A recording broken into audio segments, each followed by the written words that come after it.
20 তারিখ থেকে সাদেক কায়েমের নামে এই ফটোকার্ডটি ভাইরাল হয়েছে, ঘুরে বেড়াচ্ছে ফেসবুকে। ভেবে দেখেছেন একবার, কত রকম আগুনে পুড়ে যায় কত মানুষ, কত ভাবেই না শেষ হয়ে যায় সম্ভাবনাময় কত তারুণ্য, কত হৃদয় কত রকম ঘৃণা বয়ে বেড়ায়। সেই ঘৃণার আগুনে বিষাক্ত ছোবলে ধ্বংস করে দিতে চায় অসংখ্য তারুণ্যকে। সাদেক কায়েমকে কোন আগুনে পুড়ে শেষ করে দিচ্ছে, পুড়ে ছাই করে দিবে?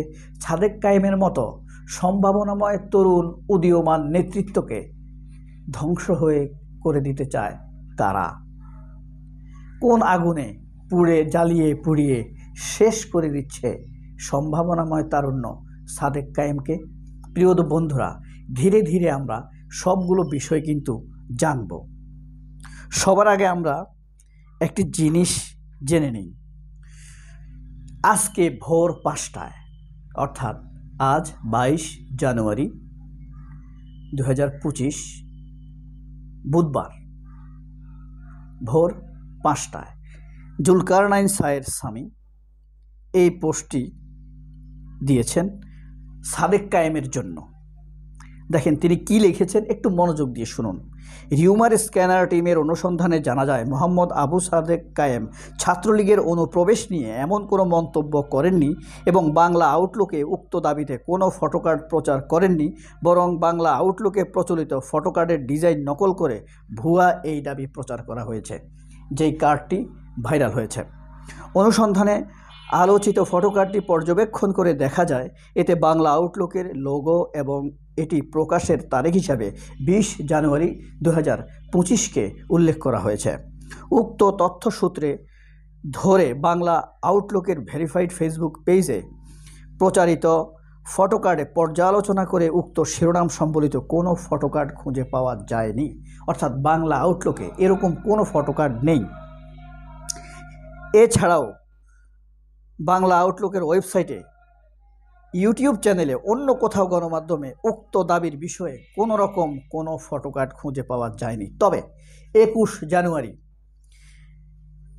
বাংলা আউটলুকের ফেসবুক পেজে আলোচিত ফটোকার্ডটি ভুয়া উল্লেখ করে একটি ক্রস ফটোকার্ড পাওয়া যায়। অর্থাৎ যেই ফটোকার্ডটি ছড়িয়েছে এই ফটোকার্ডটি ভুয়া, মিথ্যা। এখন কথা হলো, এই ফটোকার্ডটি কে ছড়িয়েছে? আমরা সেখানে আসি। এই ফটোকার্ডটি ছড়িয়েছেন সাংবাদিক শাহেদ আলম। শাহেদ আলমের ছড়ানো এই ফটোকার্ডে কী লেখা ছিল আমরা সেটি ছোট্ট করে ফটোকার্ডের লেখাতে দেখি। ছাত্রলীগে অনুপ্রবেশ প্রসঙ্গে ঢাবি শিবির সাবেক সভাপতি সাদেক কায়েমের নামে ভুয়া মন্তব্য প্রচার। এটি ছিল জুলকারনাইন সায়ের স্বামীর। এই যে এই ফটোকার্ডটি ছড়ানো হয়েছে, সাদেক কায়েম এখানে এই সাদেক কায়েমের শাহেদ আলমের কথা এখানে লেখা আছে, আপনারা দেখতে পাচ্ছেন। শাহেদ আলমকে তো আপনারা চিনেন, এই যে জানাশোনা শিক্ষিত সাংবাদিক, উঁচা সাংবাদিক, মানে ইয়ের মতো, খালেদ মহিউদ্দিনের মতো সাংবাদিক। তো শাহেদ আলম সেখানে কি লিখছে দেখেন। শাহেদ আলম যখন এই সাদেক কায়েমের ফটোকার্ড ব্যবহার করেছে তখন শাহেদ আলম লিখেছে, দুনিয়াটা অবিশ্বাসের জায়গা হয়ে উঠছে। বাংলা আউটলুকের ফটোকার্ড 4 মিনিট পোস্ট দেওয়ার পরে যখন আসল সংবাদ লিঙ্ক খুঁজে পেলাম না, আমি ভদ্রতার বশে ডিলিট করেছি পোস্ট। কিন্তু আলবটর প্রশিক্ষিত বাহিনী 30 সেকেন্ডের মধ্যেই শত শত কার্ড বানাইয়া আমার বক্তব্য থেকে প্রচার করেছে। দেখেন, শাহেদ আলম বলছে মিথ্যা ছড়ালো কে? শাহেদ আলম। সে দোষ দিচ্ছে আলবটরকে। তার মায়ের দেওয়া, তাকে তার মা যে শিক্ষাটা দিয়েছে এটা কি ঠিক আছে?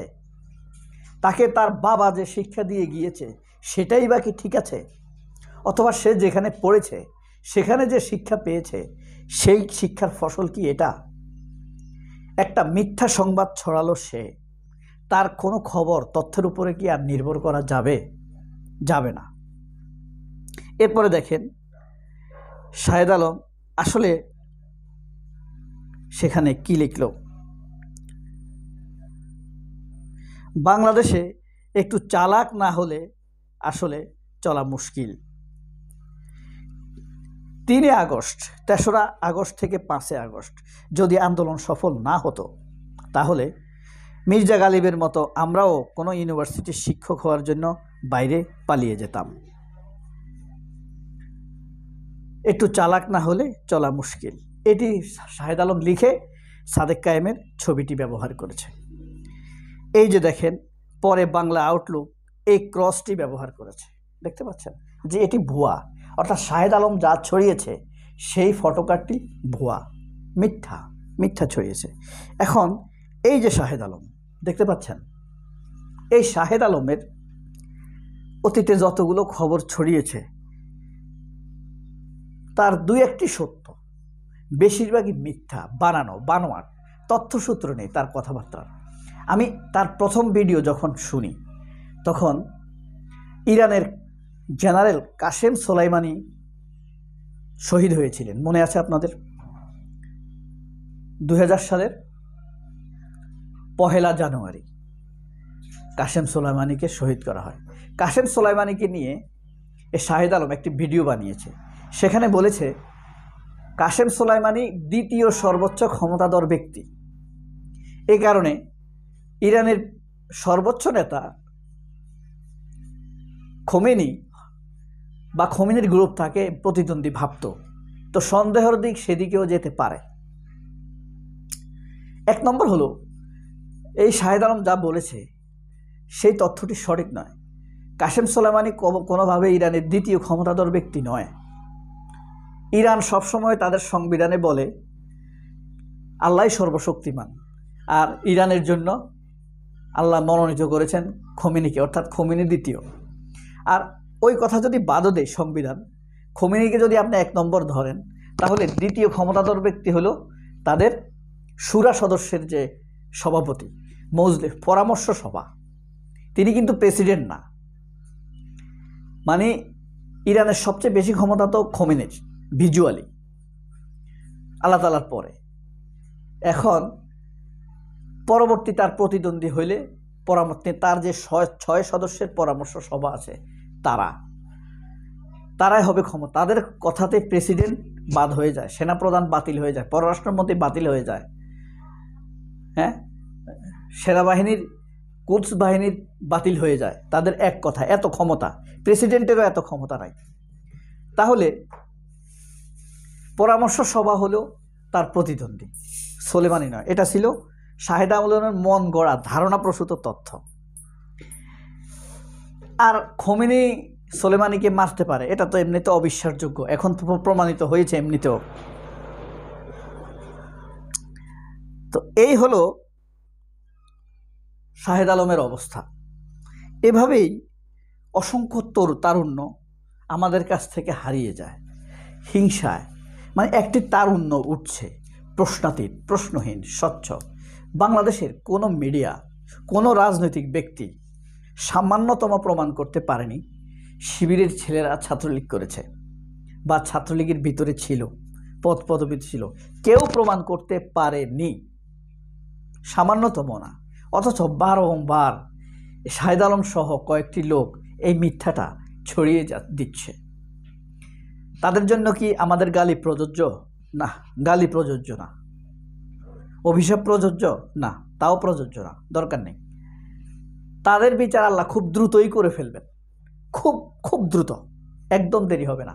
এই যে খালেদ মহিউদ্দিনের বিচার, আমরা দেখি কে করবে তাদের বিচার। আমরা ভেবেছি না শেখ হাসিনার বিচার কে করবে? এই তো 1 বছর আগে 7 জানুয়ারি যখন ইলেকশন হলো, আমরা ভেবেছি না কে করবে শেখ হাসিনার বিচার।